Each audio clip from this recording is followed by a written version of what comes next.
Madam President, I appreciate the opportunity for all members of this body to participate in a debate and amendments and discussion of the bill that was reported out through the Judiciary Committee in the regular order. And if my colleagues have any doubt about what I and my colleagues on this so-called Group of Eight, I want to assure them that we are continued to look for ways to improve the legislation. In fact, I have a couple of amendments myself that I believe would help improve the legislation and make it better and stronger. But the fact is that this legislation is absolutely needed. It's needed for a whole variety of reasons, most of which I won't go into at this time.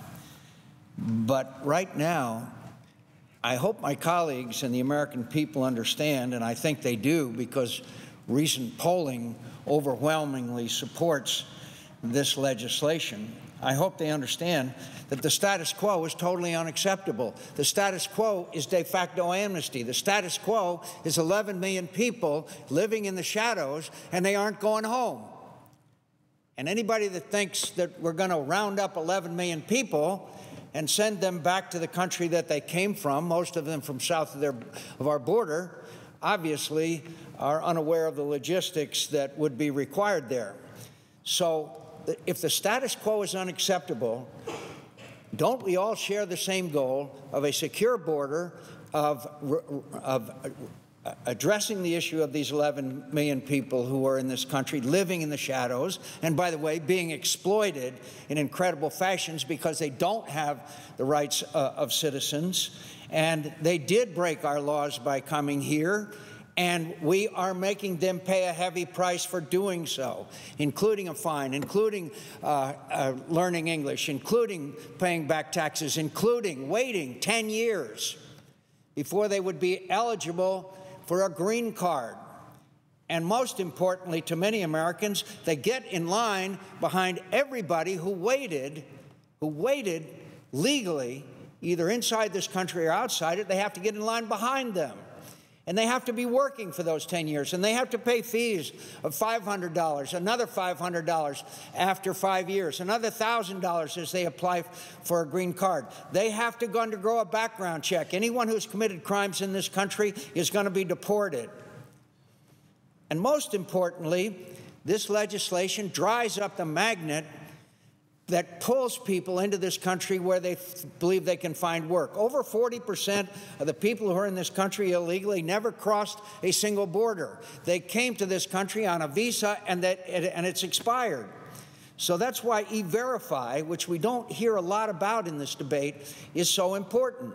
Because once the E-Verify system, which means a document that is verifiable, which identifies the individual, then that employer who hires someone who does not have that documentation can be subject to prosecution and heavy fines and even more if they're repeated offenders. So, and once the word gets out all over the world, and especially south of our border, where living conditions are far worse than in the United States of America, then they're going to say, I'm not going to come because I can't get a job once I'm here. Today in the street in Nogales, Sonora, Mexico, you can buy a birth certificate for about $40. So that person comes and shows it to the employer, and they're hired.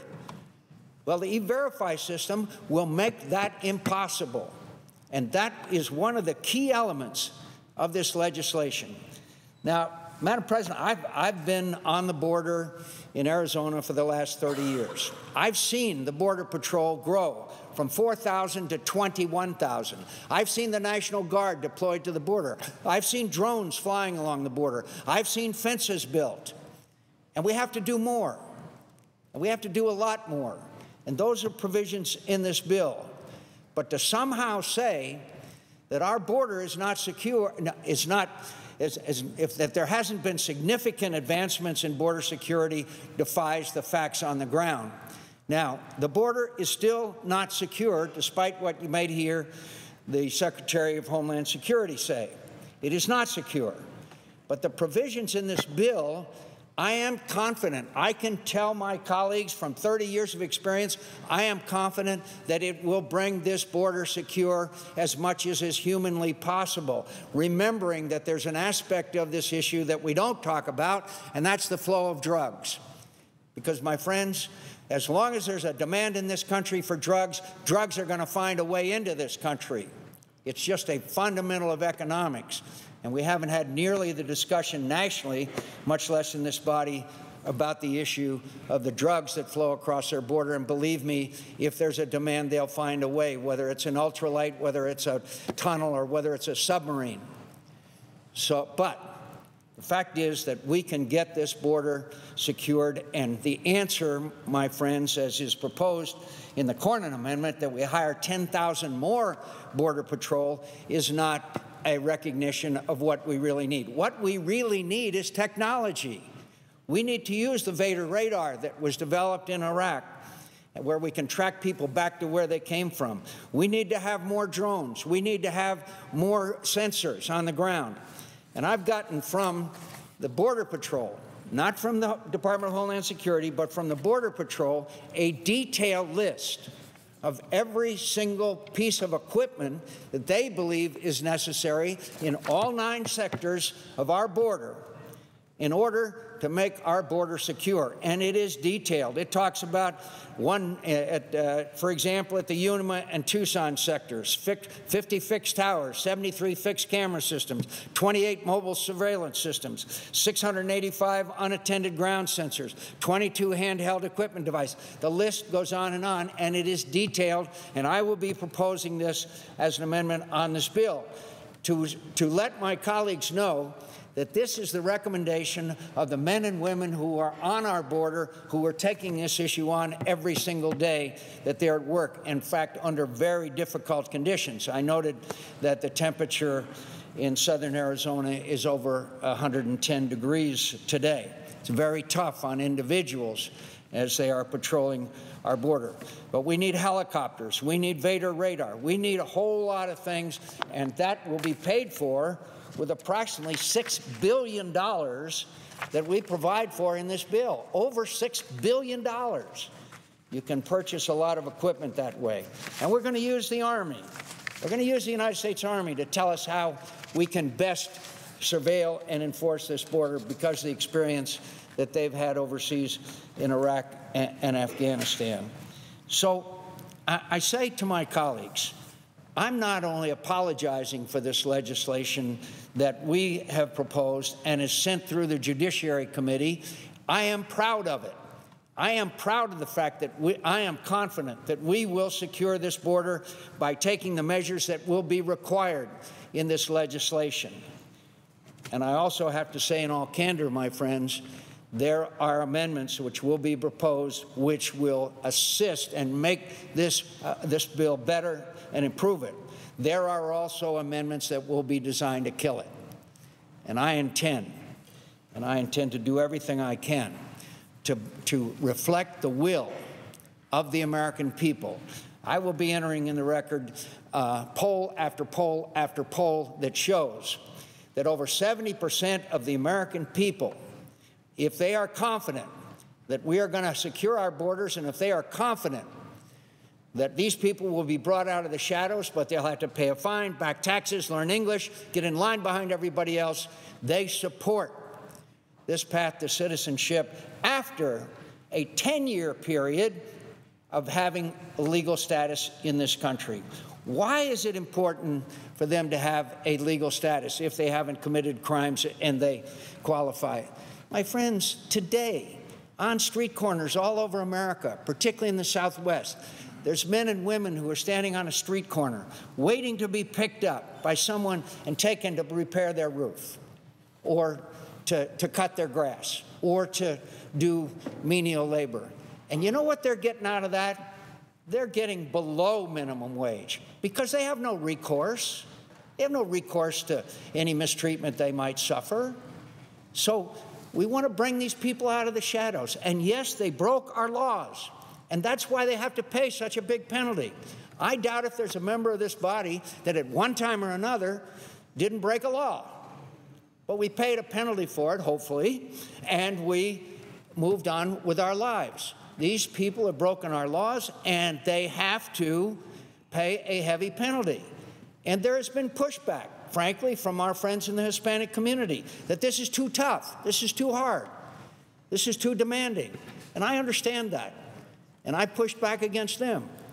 But to somehow base this opposition on the fact that we cannot get our border secure, it frankly is in defiance of a belief in what the United States of America can do. And there have been significant failures on the border. There was a $787 million failure called SBI Net, I believe was the name of it, that was supposed to secure our border. But I am confident that we have the technology and we have the ability, and we can get this legislation through with confidence. Now, I see the senator from Louisiana is waiting, so I'm not going to take too much longer. But the other key to this is workers.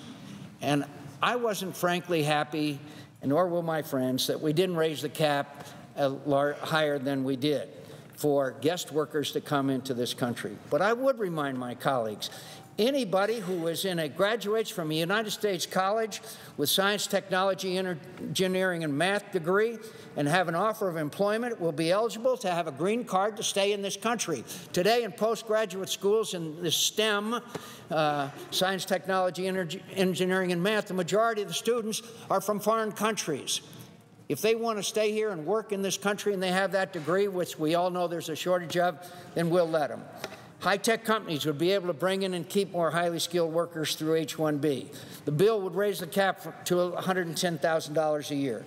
So all I'm saying is that one of the keys to this is if we secure our borders and we dry up the magnet, then we have to have a way of attracting workers that we need to keep our economy going. And let's be honest, it's pretty tough picking lettuce down in Yuma.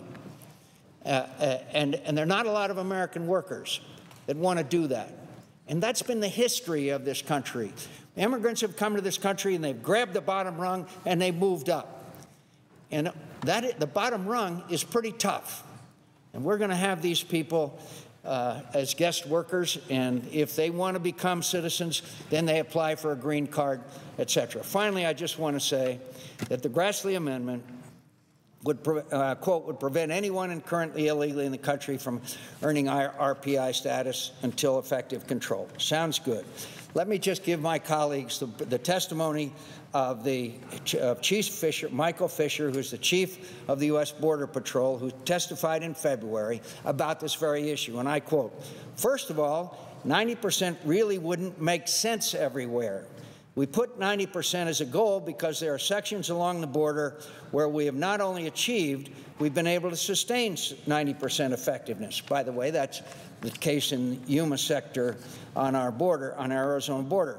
So it's a realistic goal, but I wouldn't necessarily and just arbitrarily say 90% is across the board, because there are other locations where there's a lot less activity, and there won't be a lot of activity simply because of train features, for instance. So where it makes sense, we want to go ahead and start parsing that out within these corridors and within these specific sectors. That's exactly one of the things that my amendment does. It has specific provisions of our hardware and capabilities that need to be installed in each section. I thank my friend from Louisiana for her patience.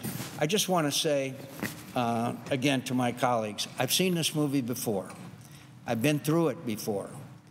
And we failed in the past. And we failed for a variety of reasons. This is our opportunity. If we enact this comprehensive bill now, we will remove a very huge stain on the conscience of the United States of America. We need to bring these people out of the shadows. But we also must assure all our citizens that they, especially in the southern part of my state, who live in a secure, that they will live in a secure environment. We can do that We can send the message to employers that they can't hire someone who's in this country without paying a very heavy price for doing so. That's what this legislation is all about. I want to thank the distinguished chairman of the Judiciary Committee for the way he took this bill through his committee and brought it to the floor of the United States Senate. I am in favor of vigorous debate and discussion. We will have plenty of time for amendments and votes on those amendments. This is not a perfect bill that I'm proud of, and there are many ways that we can improve it.